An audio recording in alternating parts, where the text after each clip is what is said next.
Hello, my awesome first grade artist. We are going to be starting a new project today. We are going to be creating Sonia Delaunay inspired abstract shapes. This is one that I made, and I used ruler to make my straight lines, and I used a circle template to make my circle shapes. And we're also going to be talking about color a lot in this piece of artwork.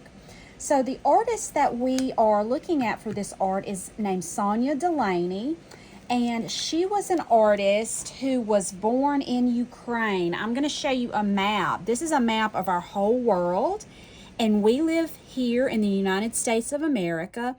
And Sonia was born way over here in Ukraine. It's far away from us. That's where she was born. And then she moved to Paris, France, where she lived and made her art. And she was also married to another artist. And they did lots of paintings with shapes and bright colors. So she liked to use circles and lines in her work and lots of bright colors. And before you start this activity, teachers, have the students watch the video Sonia Delaunay, Kinga Fernandez. It's a video where they are reading the book Sonia Delaunay, A Life of Color aloud. So I think the children will enjoy that, and they'll enjoy hearing about how important color was to Sonia Delaunay. So in the video, they talk about how colors can make you feel, and you can almost hear colors. And we're going to kind of be talking about that a little bit too as we color ours. So to begin with, you are going to get a piece of paper. It's 9 by 12 mixed media paper, so it's kind of like tag board or cardstock, and have the students put their name label on the back. And we're just going to start by making some lines on our paper. You're going to let the students use some rulers, and I'm going to go ahead and use a Sharpie. So you may want to let the students use a pencil, but they're going to have to trace back over it with a Sharpie. So if you want to just let them use a Sharpie to begin with, that'll be okay. So I'm going to make some straight lines. So boys and girls, when I want to make a straight line with a ruler, I just put the ruler on my paper. If you want to get it perfectly straight, you can make sure this edge lines up with that side. And I'm going to use my Sharpie and hold that ruler in place and make a line. These are horizontal lines. They go across. So I'm going to make another one down here. Look over that. My Sharpie's kind of going out. Okay, and then I'm going to make some vertical lines. Vertical lines go up and down. And I'm just going to cross right over those lines that I made. And I may even make some diagonal lines. They kind of go sideways a little bit at an angle. So I'm going to make a few of those. I'll make one there. My Sharpie is almost out of ink, so I really would need to change, but I'm just going to try to get through this like this. And we're making these lines, and it's creating different shapes. Do you know what shape that is? Yes, that's a triangle. What is this shape? This is a rectangle. So we're creating shapes by making lines. So let the students make a few. Don't make too many. And then you're going to let them use circle templates to make some circles. So I'm going to start by making a big circle, and it'll just go right over some of the lines that you've made. There's a big circle there. Use different size circles. I could even come inside this circle and make a smaller circle. Some of the circles can go off the page, so you would only see half of a circle. And teachers, just let the students make a few. You don't want too many, because if we put too many, it's going to make teeny tiny little shapes, and those will be hard to color. So just kind of walk around. You can even have a fixed number of circles that you tell the students to make. You kind of decide what you want to do with that, but be walking around and kind of monitoring them and making sure that they're not overdoing the circles, but that they're putting enough of them. So I'm just going to stop with that, right, like that. Now we will start to add the color to it. So we're going to talk about warm and cool colors. I have my, excuse me, I have my oil pastels. These are the big chunky ones, and I find that these are really good for using with the younger grades because they're so chunky.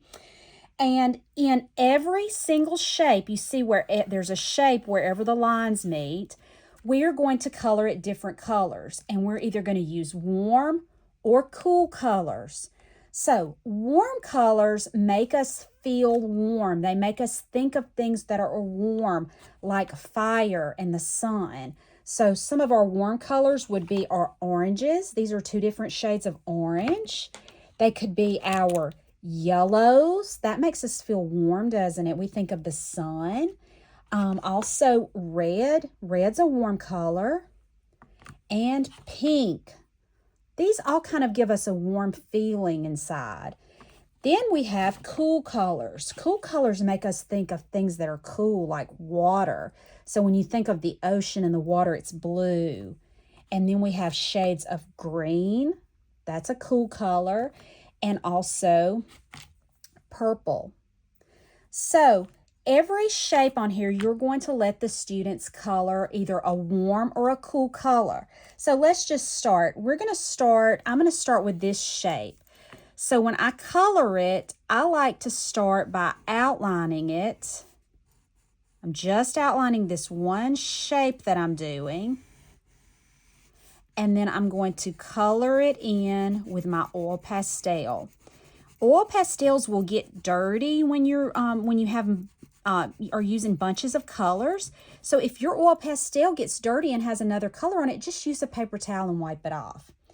So here is something that I want everybody to do with these. It's going to make them look a lot better. In every shape, you're going to use 2 warm colors or 2 cool colors. So in that one, first I started with orange, and now I'm going to go over it with yellow. Oil pastels look their best when they are layered. So that means putting colors on top of colors. See how much better that looks? And that one's finished. So now for this shape, I think I'm going to use cool colors. So I'm going to start with a light blue. I'm going to outline it. I'm going to color it in. That's my first cool color. And now I'm going to go over it with another cool color. I'm going to do green. And it makes a blue-green color. Isn't that pretty? Do you see how much it changes and makes it look even better when you layer 2? So teachers, remember to remind the students, walk around and make sure they're doing it. Every shape, they get to choose if they want warm or cool. And within each shape, they need 2 warm or 2 cool. Let me do one more and show you. So now I'm going to come behind here and I'm going to do this shape. And I want to create contrast sometimes. So that's when things are different. So since I had warm here, I'm going to put cool there. And I'm going to start with this dark blue. That looks really pretty against that orange, next to that orange. I'm outlining first. And then I'm going to color. I like to start at the top and go down like we're going down a ladder. And that'll make sure I'm coloring all in the same direction and make it look neater. And then I'm going to go over it. Remember, I have to do 2 cool colors, so I'm going to use this light blue. And I just go right over it. And it looks so good, and it makes the color so rich when we use 2 colors. See how much better that's looking? So you're going to let the students, teachers, color the entire page. It may take several weeks. When they're finished, you will still be able to see some of the black lines, but what's really going to make this look good, what's really going to add contrast is letting them use a black oil pastel and outline all their Sharpie lines at the very end. So they're just going to come back and go around, and everywhere there was a Sharpie, they're going to outline it in a really dark black. And it really makes it pop and look good. See how that really stands out? Every Sharpie line. When I do it, you see I'm holding my hand in the air. I'm trying to not sit my hand on the paper because it can smudge if you do that. So I'm trying to hold my hand in the air if I can. And then I need to outline this place here too because it's a Sharpie line. So you would do that all over your paper and it's going to look really good. I wanted to show you before I go, let me show you a few student examples. These were some examples from Moorville Elementary School a few years ago. So you see how they have created their circles and their lines, and they've colored them all different colors. This is abstract art, so it doesn't look like anything that we can recognize in real life. It's just shapes and colors, and I think it's beautiful to look at. So I can't wait to see what yours looks like. Take your time, do a really good job. I'll put these on Art Sonia so your friends and families can see it. And if you work really hard and make a really good piece, you might even get in the art show. So I'll see you next time. Bye.